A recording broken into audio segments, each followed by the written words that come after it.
We shaped up some guiding principles for how we would move forward, and they look like things like this. We agreed as a decision-making team that part of our budget reduction strategy would work from the belief that we would not make across-the-board cuts without considering the various funding sources by campuses.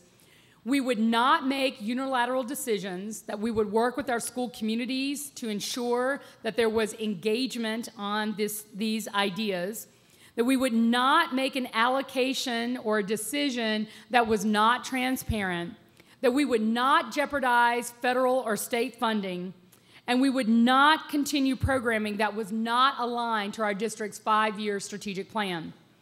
And so with that, we shaped up a big draft of a preliminary budget while the board was ramping up to make key staffing decisions for how we were going to help give our resources to our schools for their BTOs.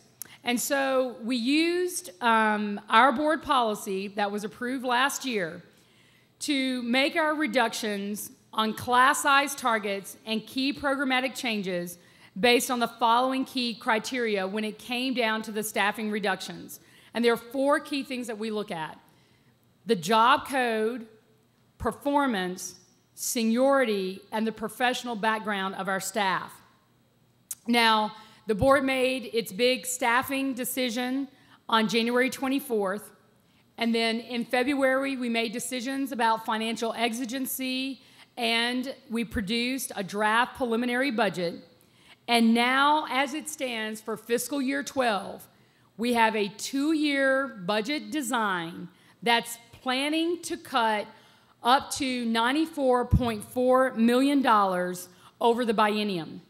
Now, even though these painful cuts have been identified, we know that we have about a $43 million hole that we don't have a plan for.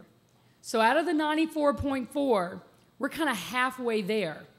And we are still waiting and sort of planning to see what else either happens that works to AISD's benefit or does not happen and makes our budget even more challenging.